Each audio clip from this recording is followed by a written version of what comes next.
Хамгийн алдартай Сиамын эхрүүдийн түүх. Хэдэн зууны турш биеийн аль нэг хэсгээрээ нийлж төрсэн Сиамын гэгдэх хачирхалтай эхрүүд Хорвоогийн хаан ихтэй мэндэлсээр иржээ. Эртдээр үед ийм эхрүүдийг төрөхөд ертөнцийн төгсгөл ирлээ хэмээн үздэг байсан гэдэг. Тэрч бүхэл зарим газар дахил өргөдөг уламжлалтай байжээ.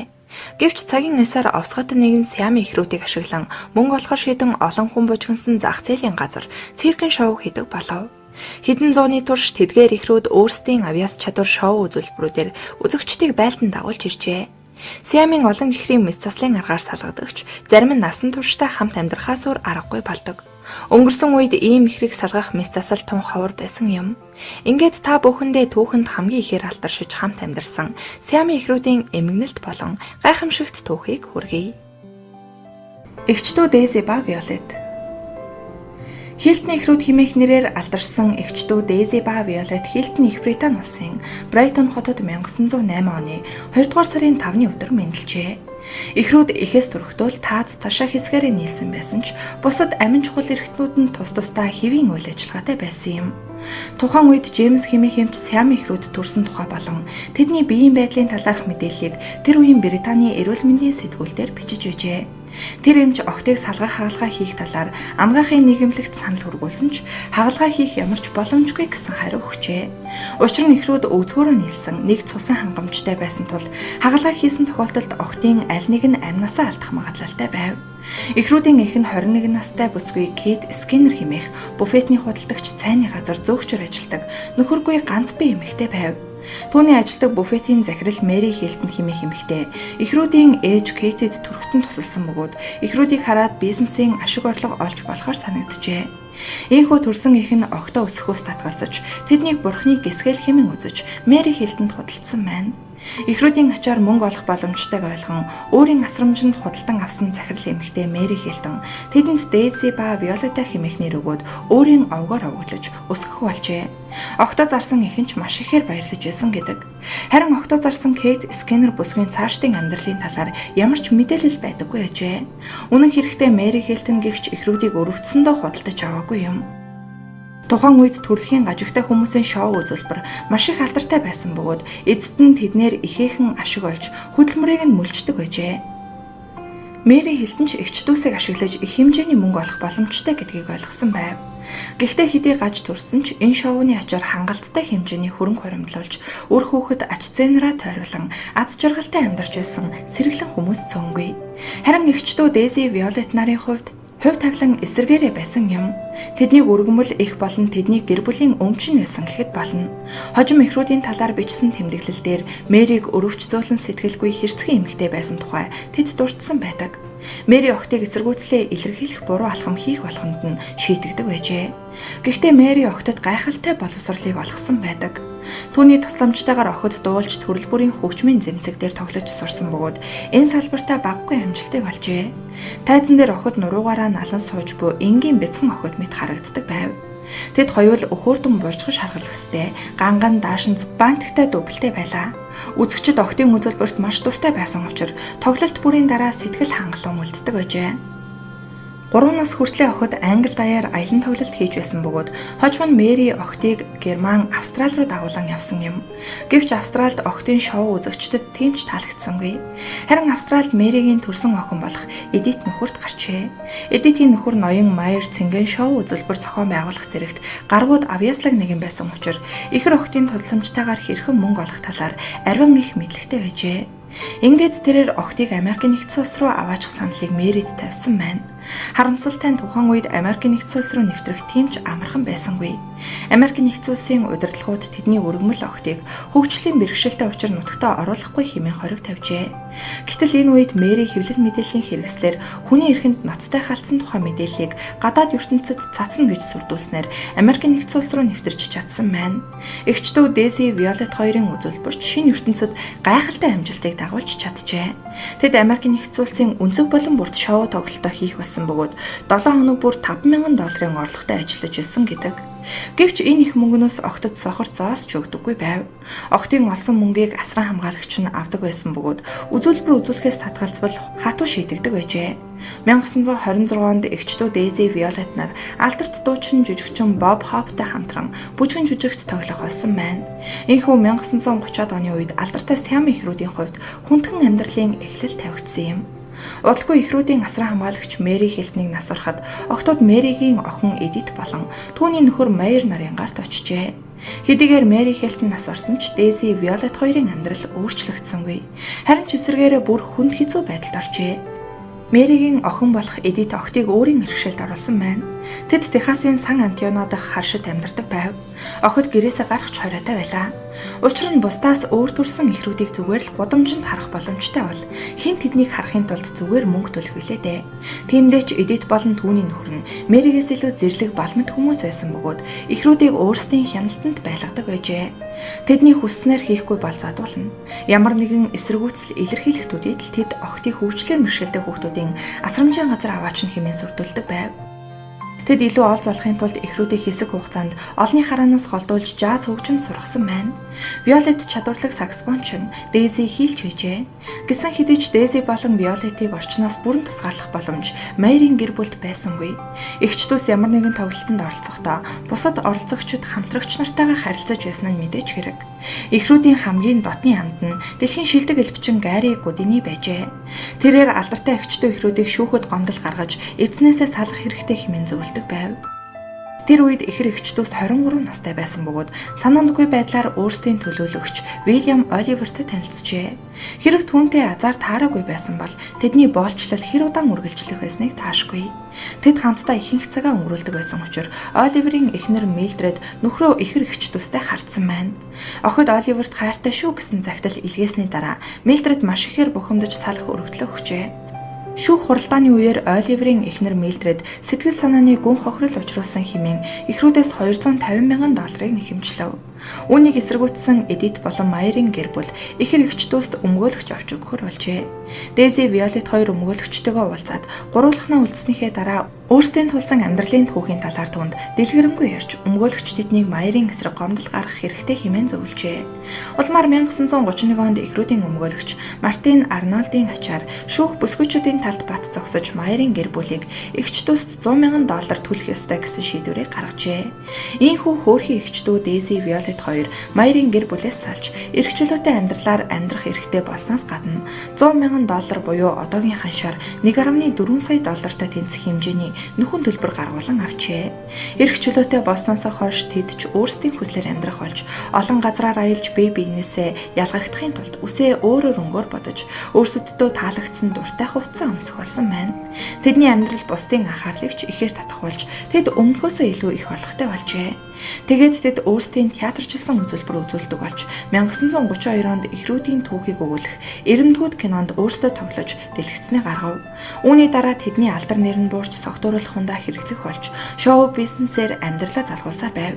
Эгчдүүс өөрсдийн санхүүгийн хизээч өөрсдөө удирдах байгаагүй учраас ихрүүдийн олж хуримтлуулсан бүхэн удалгүй барагдаж тэдний урлагийн амжилт ч буурч эхэлсэн байна. Нийтийн дунд эгчдүүсийг олон хүнтэй хайр сэтгэлийн холбоотой болсон тухай цуу яриач гарах болов. Гэвч энэ тухай хэвлэл мэдээллийн хэрэгслэр томтой мэдээлэл гараагүй юм. Тэдний хайр дурлалын түүхч эцэс төгсгөлгүй байсан ч удаан хугацаагаар үргэлжилдэггүй байв. Харин эгчдүүсийн сайн найз Гари тэдэнд ирчүүдтэй хэрхэн харилцах талаар зөвлөдөг байлаа. Дейзи дурлалт залуутайгаа хамт байх үед Виолет тусгаалan бэлдсэн хэсэгт нь сууж хумсаа бодох, ном унших боломжтой байжээ. Хосууд хоорондоо ярилцаж байх зуур ихрийн өрөөсөн ном уншиж анхаарлаа сарниулж байсан гэдэг. Алдартай Сами ихэр эгчдүүс ээлжлэн дуулан дагуулсан хурмаа хүртэл хийж байв. 1934 онд Виолет хөгжимчин Морис Ламберттай сүү тавьсан болохоо зарлаж гэрлэх гэж байсан ч энэ нь бүтлгүйтжээ. Тэд гэрлэлтэд батлуулж чадаагүй юм. Шүүгчид энэ гэрлэлтийг хэвийн бус ёс суртахууны хувьд нийцэхгүй хэмээн үзжээ. Ингээд эцэст нь Морис төвчээр алдаж Виолетээс салсан байдаг. Харин Дейзигийн хувьд жүжигчин Гарольд Эстептэй сүй тавьж гэрлэлтэд батлуулж чадсан ч 2-7 хоногийн дараа үл мэдэгдэх шалтгаанаар мөн л энэхүү гэрлэлтийг цуцалжээ. Хэдэн жилийн дараа Виолет дахин гэрлэхээр болов. Эгчдүүсийн менежер болох Терри Тернер Виолет болон жүжигчин Джеймс Мурийн талаар шууг андагдаж Хосууд Далласын талбай дээр сүр дүүлэнтэй хурмаа хийжээ. Дахиад л 2-7 хоногийн дараа хосууд 2 дэш боллоо. Муур ижил хүйстэн байсан бөгөөд бусдын анхаарлыг муураас холдуулахын тулд тэд ийхүү гэрэлсэн хэмээн Виолет иржээ. Гэвч үзэгч фэнүүд нь түүний энэ хурам эхлэлтийг хүлээн зөвшөөрч чадахгүй байсаар бүсгүйчүүдийн нэр хүнд унаж эхлэх нь тэр. Цаг хугацаач дуулахаас заашгүй болсон тэдний эсрэг явж эхэлжээ. Үндсэндээ тэдний гадаад өвөрмөц дүр төрх олонний анхаарлыг татгаа байсан юм. 1951 онд тэд өөрсдийн намтарчилсан амьдралын хүлээс кинонд тоглож нэр хүндээ сэргээх гэж оролцсон байна. Уг киноны үйл явдал нь эхрийнхээ хайртай залуугийн амь насыг хөнөөсөн хэргийн талаар бөгөөд шүүх уг асуудалтай хэргийг хэрхэн шийдвэрлэх талаар хэлэлцэж байгаа хэсэг ундаг. Учир нь нэг эхрийг нь шорон суулгах гэхэд гэмгүй нөгөө эхэр нь хамт хоригдох хэрэгтэй болдог байна. Дейзи ба Виолет хоёр өөрсдийн бүх хөрөнгийг энэхүү кинонд зарцуулсан байна. Гэвч кино төдийлөн амжилтанд хүрээгүй юм. Киногоо театруудаар гарган үзэгчдэд үзүүлбэл багч болов орлого олж чадна гэсэн итгэл эгч төст байсан учраас 1961 онд сүүлчийн удаа Хот Каролинад бүтээлээ үзүүлжээ.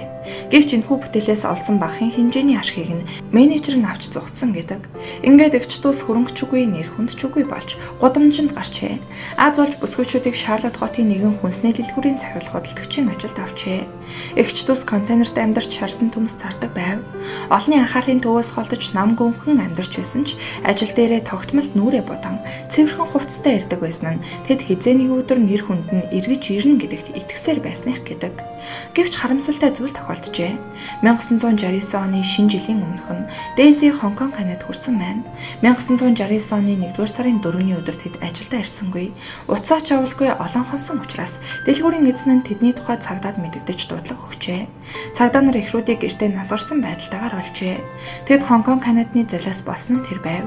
Эмнэлгийн задлан шинжилгээний дүгнэлтээр Дейзиг насварсны дараа Виолет 2-4 өдөр амьд байсан ч эмч дуудах ямар ч боломжгүй улмаас насварсан хэмээн гарчээ. Эгчдүү эхрүүдийн захиас гэрээсээ дагуу тэднийг хамттан нэг ширлийн авдартхийн оршуулсан юм. Хожим 1997 онд эхрүүдийн амьдралыг өгүүлсэн Side Shop Musical-ыг Бродвейд тавьсан түүхтэй. Уг мюзикл Тони Авартсын 4 төрөл нэр дэвшиж Хелен Хейсийн шагналыг 2 удаа хүртсэн байдаг. Эгчдүү Маша ба Даша 1950 оны 1-р сарын 4-ний өдөр Москва хотод амьдардаг Кривош Лепововтай эхнэр нөхөр Екатерина ба Михаил нарын гэр бүлд Мария Дария хэмээх 2 ихэр охид мэндэлжээ. Гэвч эхрүүд эсэн мэнд төрсөн ч цээжин биеэрээ наалтсан нэг биетэй, 2 толгой 4 гар 3 хөлтэй, 2 зүрхтэй 3 уушигтай төрсөн байна. Охидын нугас нь бүсэлхийн орчим 90 градусын өнцгөр хоорондоо нийлж нэг болсон байв. Эгчдүү эхрүүдийг төрөхөд их баригч сувилагч ухаан алдаж унсан гэдэг. Ийм зүйл тун ховортол шоконд орсон их баригч эмч нар хөөрхий ихтэн охидыг хатгааны улмаас насварсан гэд хэлчихжээ. Хэдийгээр эхрүүдийг өнгөрсөн гэж ихтэн хэлсэн ч нэг сувилагч ээжийг нь өрөвдөн ихэр хүүхдүүдийг харуулжээ. Гэвч хөөрхий ээж охтуудаа харан нэг их бодлогүй сэтгэл нь уймарч сэтгэл санааны гүн цохилтонд орж сэтгцэд нь өөрчлөлт орсны улмаас мэдрэлийн эмнэлэгт хүргэгдэн 2 жил гаруй хугацаанд хэвтэж эмчлүүлсэн гэдэг. Хожим ухаан санаа нь хэвийн болсны дараа Екатерина зөвлөлт даяар огтоо хайсаар тэдний 35 нас хүрсэн хойно нь олж уулзаад 4 жилийн турш байнга уулзалддаг болсон ч дараа нь Мария Дария буюу Маша Даша хоёр ихтэйгээ ахиж уулзахгүй гэсэн байдаг. Тэр үед эцэг болох Михаил Кривош Лепов нь Бериягийн жолооч хийж байсан бөгөөд эмч нарын шахалтанд ор түүнд охидынхоо цаашдын амьдралын талаар юу ч сонирхохгүй гэсэн нөхцөлтэйгээр охидуудынхаа амьдралаас ортоос алга болжээ. Түүнийг охидуудыг нь нас орсон гэсэн баримтанд хүчээр гарын үсэг зурулсан байдаг. Шинжлэх ухааны төлөө дэлхийд анхлан нээлт хийсэн орон болохын тулд зөвлөлт талбайд бас юу эсэг хийдэг байв. Олон мянган хүний нулимсыг барж туршилт хийсний үндсэн дээр амжилтанд хүрсэн нь ч би зүгээр л золиос болоод өнгөрсөн ч байдаг. Хүн дээр хийсэн ийм туршилтын нэг золиос нь Мария Дария хоёр болсон юм. Тэднийг төрсөн тухай мэдээ төгмөгц эрдэмтэн судлаачид алгаах авсран өгчээ. Ингээд эхээс нь салхсан эхрүүдэд Маша Даша гэсэн нэр өгөөд зөвлөлт талбайт улсын шинжлэх ухааны академийн хүүхэд судлалын төвд шууд шилжүүлэн өгсөн байдаг. Ийхүү ихэр охтууд эцгээрээ биш Иванов хэмээх өөр нэг овог зүүж бие биенээсээ өөр ойр дотныг их хүнгүй хоцорчээ. Петр Антохин гэгч эрдэмтэн судлаачийн удирдлагад ор туршилтыг эхлүүлжээ. Учир нь Маша Даша хоёр бусад Сиамын эхрүүдээс ялгаатай нь нэг цусны эргэлтийн системтэй хэрнээ мэдрэлийн систем нь өөр гэжээ. Үүн дээр тулгуурлан элдвийн туршилт хийдэг байв. Петр Анохин 7 жилийн турш охтуудад физиологч судалгаа хийгээд дараа нь гэмтэл цоггийн шинжлэх ухааны институт руу шилжүүлсэн байна. 1964 онд хоёр эхрийг Новочеркасск хотноо байрлаж байсан тулгуур эрхтэн хөдөлгөөний дутагдaltaй хүүхдүүдийн асрах газар хүргэсэн бөгөөд тэнд охтуудыг таяг тулан явахад сурган анхан шатны боловсрал эзэмшүүлжээ. Энэ бүхний үр дүнд эхрүүд олон жил дадлаг хийсний эцэст зэрэгцээд сух таягаар явж сурчээ. Ингээд тус бүртээ өөрийн талд байгаа хөлийг дангаар хяндаг байв. Харин дунд нь байсан 3 дахь хөлийг өсвөр наснд нь тайрсны дараагаар тэдний биеийн тэнцвэр алдагдаж таяг тулаад ч маш удаан бараг л явж чадахгүй хүрчээ. Эгчдүү хоёр үндсэндээ 20 жилийн турш туршилтын тулаа болсон байдаг. Ээлжлэн мөсөөр хайрах, халуун туяагаар шарах, цахилгаан цохиулах гээд олон туршилт хийжээ. Мөн заримдаа зориудаар унтуулахгүй байлгана. Эрдэмтэд Сиамын эхрүүдийн мэдрэлийн систем өөр тул зан авир өөр байх ёстойг ойлгож, улмаар энэ тал дээр илүү анхаарч ажиллах болжээ. Маша нэг төрөмгийн бухимдуу зантай бол даашаа их хүлцэнгүй. Маша багасаал цовлогч нарыг харахаас дургүй хурч уурлаж хошгордог байв. Харин Даша хинч байсан дотн сайн харцахыг хичээнэ. Даша эмэгтэй хүүхдүүдийн адил үсээ ургуулахыг хүсдэгч Маша үүнийг нь эрс эсэргүүцэн үсийг нь тайрч орхино. Аажмдаа Даша Машагийнхаа хүслийг даган амьдрах болжээ. Охтуудыг зөвхөн сонингийн зурагт оруулахын тулд хувцалдаг байв. Даша насанд хүрээд ирэхийнхээ алдад хөгжлийн мэргэшээлтэй Слава хэмээх нэгэн залууд дурлжээ. Уг нь найзалж үерхэх боломж байсан ч Маша эсэргүүцсээр Славаг ойртож ирэх болгонд нь цохиж зодох болов. Сэтгэл санаагаар унаж гүйцсэн Даша амиа хорлохоо шийдсэн ч Маша эмч нарт тэр даруй мэдэгдснээр тэд амьд үлдсэн юм. Үүний дараа Даша амиа хорлож болохгүй юм бол архиуж өөрийгөө мөн Машаг хордуулъя хэмээн боджээ. Тэдний цусны эргэлтийн систем нэг тул архи хин хэнийг нь адилхан хордуулахыг Даша мэдэж байсан хэрэг. Ингээд эцэстээ хин хэнийг нь бие моджээ. 1989 онд буюу зөвлөлт холбоот улсад өөрчлөлт шинжилэлт эхэлж бүх зүйл задарч нийгэм өөрчлөгдөхийн үед зөвлөлт улсын гэмтэл соггийн төвүүд асрамжийн газруудаар 40 жил хэсүүчлэн амьдарсан эхрүүд Москва дахь төрлөх гэртээ иржээ. Өөрчлөн байгуулалт эхэлсний дараагаар тэр хоёр зөвлөлт даяар алдартай болж хэсэг хугацаанд Москвад амьдарсан байна. Мөн тэр үед нэгэн компанийн сурталчилгаанд оролцсон Францын нийслэлд Парист очилж байсан гэдэг. Харамсалтай нь амьдралынхаа сүүлийн хэдэн жилд эгчдүүс архинд тонтох болсон бөгөөд үүнээсээ болж элхэн моджээ. Үүнээс болж хоёул элэгний циррозд нэрвэгдэж, эмчнэр олон жил архинаас гаргах эмчилгээ хийсэн ч үр дүн муутай явсаар 2003 оны 4-р сарын 13-ны шөнө Маша буюу Мариягийн зүрх нь гинэт зогссон байна.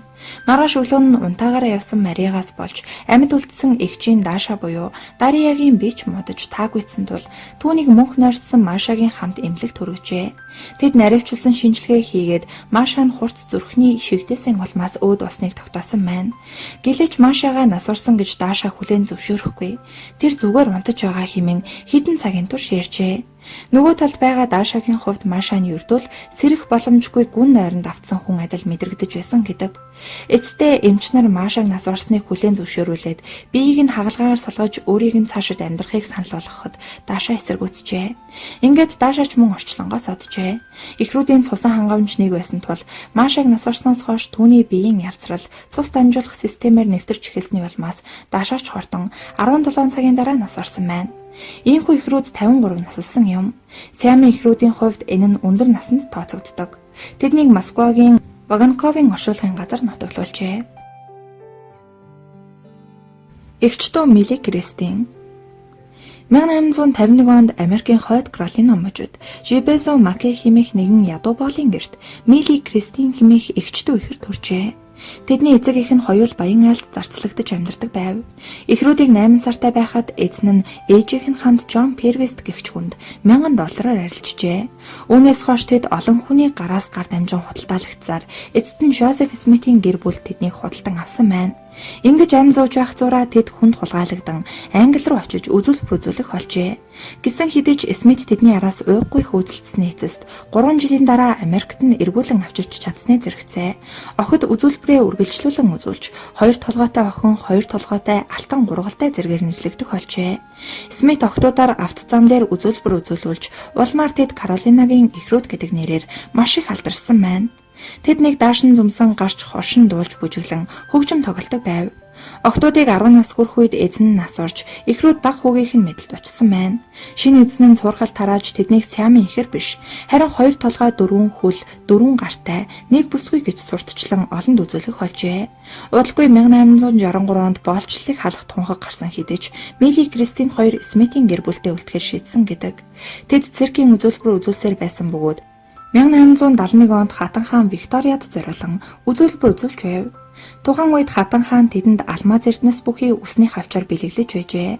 Гэвч Мели хүнд өвчин туснаар эгчдүүс дахин шоу үзүүлбэр үзүүлж чадахгүй болов. Ингээд ихэр охтууд 1912 онд 61 наснда өөр хоорондоо 17 цагийн зайтай таалалд өссөн гэдэг. Эгчдүү Радика Дудика. Радика Дудика хэмээх ихэр эгчдүүс Орисагийн эгчдүүс нэрээр олон танигдсан байдаг. Тэд 1889 онд Энэтхэгийн Орис хотод төржээ. Ихрүүдийг төрсний дараа тэдний тосгонд үүмэн самуун дэгдэж, мууёр хэмээн үзэж, тосгоны иргэд тэднийг Бурхны уур хилэнгийн бэлэгдэл гэж нэрлэн, гэр бүлийнхэнд хамт тосгоноосоо хүн гаргаж байжээ. Энэ бүхэнд бухимдсан эцэг нь гэдэс хэсгээрээ нийлж төрсэн охтыгоо өөрийн гараар салгахыг оролдож байсан удаатай. Азар нэгэн хүн үүнийг балиулж цөхрөнгөө барсан эцэг нь октоо нутгийн сүмд хаяад явсан байна. Харин 1983 онд капитан Колман гэхээр ихрүүдийг худалдан авч тэд Европ даяар аялж төрөл бүрийн шоу үзүүлбэр үзүүлж эхэлжээ. Капитан Колман маш сайн хүн байсан бөгөөд тэдэнд эзэн биш өргөж авсан эцгийн ёсоор ханддаг байжээ.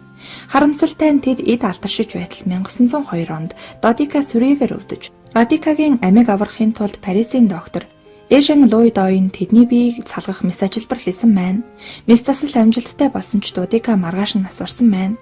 Шинжилгээгээр сүрийгээс болж нас орсноос биш мис заслаас болоогүй гэжээ. Нэг жилийн дараа Радикач мөн сүрийгээр өвдөж Парисын эмнэлэгт нас орсон байна.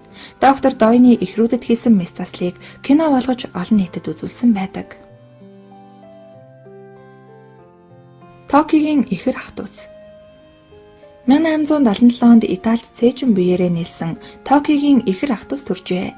Тэднийг төрөөд дөнгөж нэг сартай байхад эцэг эх нь эзэн хааны эрүүл мэндийн академид хүлээлгэн өгчээ. Тэнд ихрүүд маш олон туршилтанд орж эцэстээ Европ Америкт маш алдартай болсон байна. Тэд хоёр толгойтой хүү нээлсэн ихрүүд гэдэг нэрээр алдарших болжээ. Ихэр хүүгүүд нэг хэвлээ, нэг арцаг, дундаа хоёр хөлтэй тул явж алхах зэрэгт нь байнга бусдын дэмжлэг хэрэг болдог байв.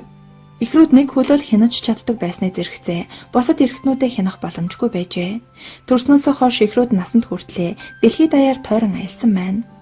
Улмаар ихрүүд 20 наснда энэ бүхнээс амралт авахар шийдэж, тухайн үед тэдний амьдралд хүрэлцэхүйц мөнгө байгаагүй ч алдар нэр их мөнгийг хизээч хүсэж байгаагүй гэдэг. Эцэст нь тэд эгч дүүстэй гэрлэж Венец хотын ойролцоо нам гүмхэн амьдрах болсноор сураг тасарчээ. Эгч дүү Роза ба Жозефа 1878 онд Богеми буюу одоогийн Чехийн нутагт эгчдүү Сиамын ихрүүд болох Блазек, Роза, Жозефа нар мэндэлжээ. Ихрүүд нэг таацтай буюу өвзгөөрөө нэлсэн, тус тусдаа зүрх уушигтай гэхдээ нэг хотоодтой төрсэн учраас салгах ямар ч боломжгүй байв. Ихрүүдийг төрсний дараа эцэг эх нь нутгийн нэгэн домчоос охтыг хэрхэх тухай асуухад дом чимгэн охтуудад 8 хоног идчих юм бүү гэжээ. Эхэндээ эцэг эх нь тэдэнд хоол өгөлгүй үлсгэж амийг нь хорох талаар бодож байлаа. Гэтэл эд шидийн гимээр охтууд 8 хоног юу ч ууж идээгүй мөртлөө амьд үлдэж чаджээ. Эргээд домч дээр очиж асуухад домч охтуудыг нэгэн даалгавар гүйцэтгэхээр энэ дэлхий дээр ирсэн буюу чухамдаа гэр бүлээ тэжихээр ирсэн байна гэв. Азар тэд бодлоо өөрчилж Роза, Жозефа хоёрыг өсгөхөр болсон байна. Ингээд охтуудыг нэг настайгаас нь эхлэн тосгоны зах дээр хүмүүст үзүүлж эхэллээ. Охтууд амьдралаас авч болох бүх зүйлийг авч байлаа. Тэднийг бусдад доромжлуулна гэж айсандаа эцэг эх нь энгийн сургуульд явуулаагүй ч хөгжим бүжгийн хичээл заалгажээ. Роза болон Жозефа нар төгөлдөр хуур болон хийлийг гайхалтай сайн тоглож, бүжиглэж чаддаг байв. Улмаар охид 13 нас хүрэх үед тэдний биеийг салгуулах мессасл хийлэхээр Парис руу авч явжээ. Гэвч тэднийг салгах ямар ч боломжгүй гэсэн хариуг дахин сонссон байна. Тэд хэдийгээр ихэрч ялгаатай зүйл маш олон байсан гин. Тухайлбал Роза ухаалаг чалчаа зантай байсан бол Жозефа даруухан дуугүй хүүхэд байжээ. Бие махбод нь нэгч Роза Жозефагаас илүү хүчтэй байв.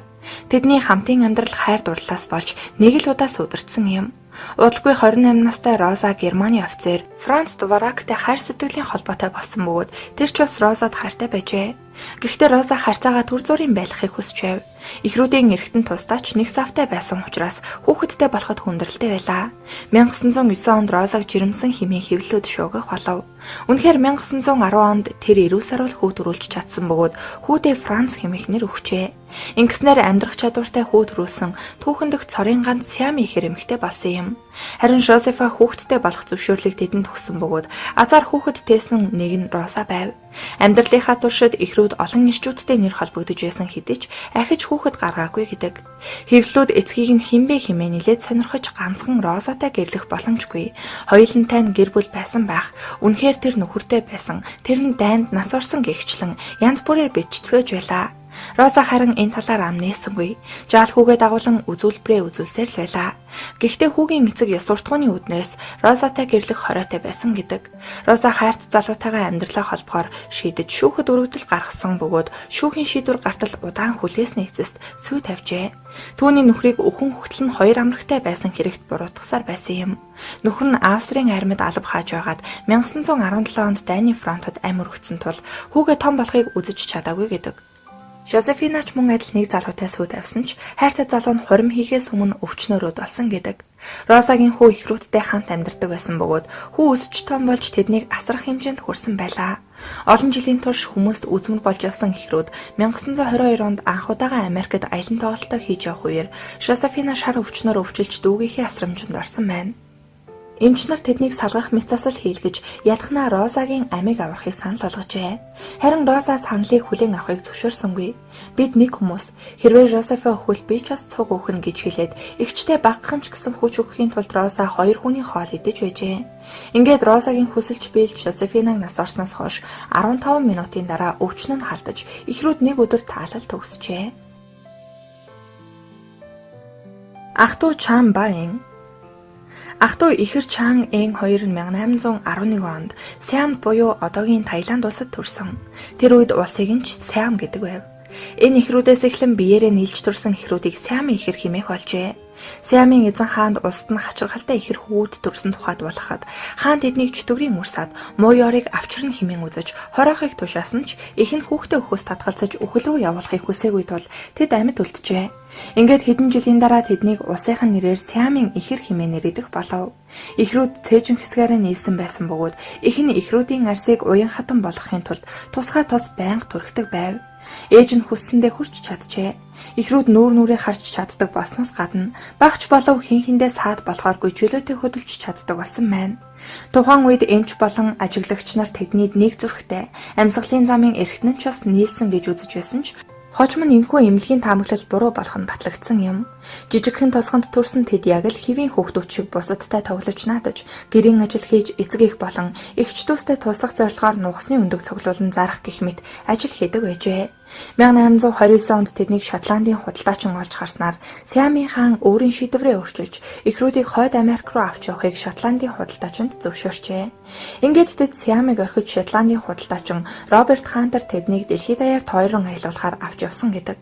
Ихрүүд Америкт очоод шууд циркэд ажиллах болжээ. Эн Чан 2 Англи Америк нэгдсэн улсаар явж биеийн галбир болон ур чадвараараа шоу үзүүлбэр үзүүлж лекц уншиж байв. Хүмүүс ховор үзмэр үзэх гэж байгаа мэт ихрүүдийг үзэхийн тулд мөнгө төлн тэдэн дээр шавцгаадаг байлаа. Эцэст нь 1839 онд Хантертай хийсэн гэрээгээр дуусны дараагаар ихрүүд энэ бүхнээс завсарлага авч шоу үзүүлбэрийн ажлаа орхин өөрсдийн гэсэн бизнест амжилттайгаар оржээ. Тэд амьдралаа өөрчлөхөөр шийдэн Америк нэгдсэн улсын иргэншилтэй болсны зэрэгцээ бункер хэмээх Америк өвгтэй болж Хойд Каролинод фермийн хэсэгхэн газар худалдан авч хөдөө аж ахуй эрхлэх болсон байна. Дутагдах гачигдах зүйлгүй амьдрах болсны дээр өөрсдийн гэсэн зарц нартай байжээ. Тэд хоёр нэг биш удаа өөрсдийг нь салгаж өгөхийг эмч нараас хүссэн ч эмч нар татгалзаж байсан гэдэг. Ихрүүд 1843 онд англи гаралтай эгчдүү бүсгүүчүүдтэй гэрлэж тус тустай амьдрах болжээ. Ихрүүд өөр гэрт амьдарч байсан бөгөөд ингэхдээ хагас 7 хоногоор ээлжлэн нэг нэгэдээ амьдардаг байжээ. Хэвлэл мэдээлэл болон олон нийтийн дунд тэднийг эгчдүүстэй гэрэлсэн тухай элдв шууган дэгдэж байв. Тэдний амьдрал ялангуяа бэлгийн амьдралынх нь элдв мэдээлэл нийгэмд жинхэнэ дуйлааныг тарьж байсан гэдэг. Гэхдээ Чан Эн нар элдв зурхлыг Эстон эхнэрүүдтэйгээ аз жаргалтай эрхчлөөтэй амьдарсаар байсан юм. Улмаар 1844 онд тэд анхныхаа хүүхдийг үлгийдэн авч ах トゥ ихрүүд нийтдээ 21 хүүхэдтэй болсон байна. Хүүхдүүд нь бүгд эрүү саруул бөгөөд Чан 10 хүүхэдтэй, Эн 9 хүүхдийн эцэг болсон байжээ. Эцэст нь ихрүүд санхүүгийн хүндхэн байдалд орж нэг удаа дэлхийг тойрон аялал хийсэн ч энэ нь урдын адил амжилттай болоогүй гэдэг. Учир нь олон хүн тэднийг харахаас татгалцсан байна. Ихрүүд 1874 оны 1-р сард 64 наснда нэг өдөр зэрэг нас орсон бөгөөд чан уушигны хатгаа тусч нойрон дундаа гинэт өгсөн бол эн сэрээд ахыхаа өгснэг олж мэдээд эмч нар тэднийг салгах хаалга хийхийг шаардсан ч эн талигаа чахаасаа салахыг хүсээгүй юм. Ингээд тэрээр ахыхаа нас орсноос 3 цагийн дараа нас орсон байдаг. Эгчдүү Хелен ба Жудит. Унгарын эгчдүү схемийн алдарсан эгчдүү ихэр Хелен Жудит хоёр 1701 онд Унгарт мэндэлжээ. Төрөх үедээ тэдний хэн нэгнийх нь амь эрсдэж магадгүй байсан тул эмч нар эхийн хөвлөд байхад нь Мистаслын аргаар төрүүлсэн гэдэг. Эхлээд Хелен төрүүлж үүнээс 3 цагийн дараа Жудит төржээ. Нуруугаараа харж таазаараа нийлсэн эгчдүүс 2 настайгаас эхлэн 9 нас хүртлийн хөгжмийн авьяас чадвараа ашиглан Европ даяар шоу тоглолт зохион байгуулах болсон байна. Тэд маш ухаантай, олон хэлтэй, хоршин дуулдаг авьяастай бүсгүүчүүд байв. Сүүлд нь төрсэн Жудит биеэр арай сул 6 наснда зүрхний шигдээс болж биеийн зүүн хэсэг нь ажиллагаагүй басан болохоор явхдаа эрүүл хүчтэй Хеленийхээ дэмжлэгээр явдаг байжээ. Гэхдээ тэдний урлагийн карьер удаан үргэлжлээгүй юм. Охид 9 нас хүрээд сүмд очиж 22 нас хүртлээр амьдарчээ. Урдгүй Жудит тархины гэмтлийн улмаас нас орж түүнээс хэдхэн цагийн дараа Хелен ч мөн хорвоогийн мөнх бусыг үзүүлсэн байдаг. Эгчдүү Ладан ба Лале. Бишанын эгчдүү ихэр Ладан Лале нар 1947 оны 1-р сарын 17-ны өдөр Иран улсад төржээ. Ихрүүд хорвоод мэдлэгтээ толгоогоороо нийлсэн байсан юм. Ихэр эгчдүү хоёр байнга санал зөрөлддөг байв. Мэргэжил сонгохдоо Ладан хуульч харин Лалег сэтгүүлч болохыг хүсдэг байлаа. Гэвч эгчдүү хоёр нэг нь нэгэндээ бууж өгөхөөс үр аргагүйд хүрч Тегераны их сургуульд хуулийн мэргэжлээр суралцжээ. Тэдний хамгийн их хүсдэг зүйл мөрөөдөл нь салах байлаа. Ингээд 2002 оны 10 дугаар сард Сингапурын мэдрэлийн мессасалч доктор Кейт Гохтой уулзжээ. Кейт Гох өмнө нь толгоогоороо нийлсэн балбын ихрүүдийг амжилттай салгаж байсан туршлагатай нэгэн байв. Эмч нар мессасал их өндөр эрсдэлтэй гэдгийг ихрүүдэд анхааруулсан хэдий ч Бишанын ихрүүд мессасал хийлгэхээр Сингапурт ирсэн байна. Тухайн үед тэдний шийдвэр дэлхийд даяар маргаан үсгсэн юм. 7 сарын турш сэтгэл зүй болон бусад шаардлагатай шинжилгээнүүдийг өгснээ дараа 2003 оны 7 дугаар сарын 6-ны өдөр Рафлис хоспиталд олон улсын мэргэжилтнүүдийн буюу Мессаслын 28 эмч 100 хүний бүрэлдэхүүнтэй арын алтнаас бүрдсэн Мессаслын баг ажилдаа оржээ. Тэд бүгд ээлжээр ажиллаж байлаа. Ихрүүд Мессаслын үед суугаа байх ёстой байсан тул тусгайлан зориулсан Мессаслын санал зохион бүтээжээ. Охтуудын толгой нэг Венес судастай байсан нь хамгийн их эрсдэлд агуулж байлаа. Мессасл 2003 оны 7 дугаар сарын 8-ны өдөр өндөрлөж, Мессаслын үеэр цусыг алдсан тул эгчдүү хоёрын биеийн байдал маш хүнд байгааг зарласан байдаг. Ийхүү харамсалтайгаар Ладан 14 цаг 30 минутанд, Лалех 16 цагт Мессаслын ширээн дээр үүд болсон билээ.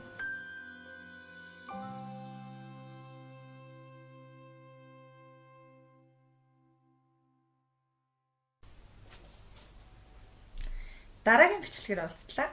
Түр баяртай. Нэрээ subscribe дарж амжаагүй юм байх юм бол яг одоо subscribe дараарай.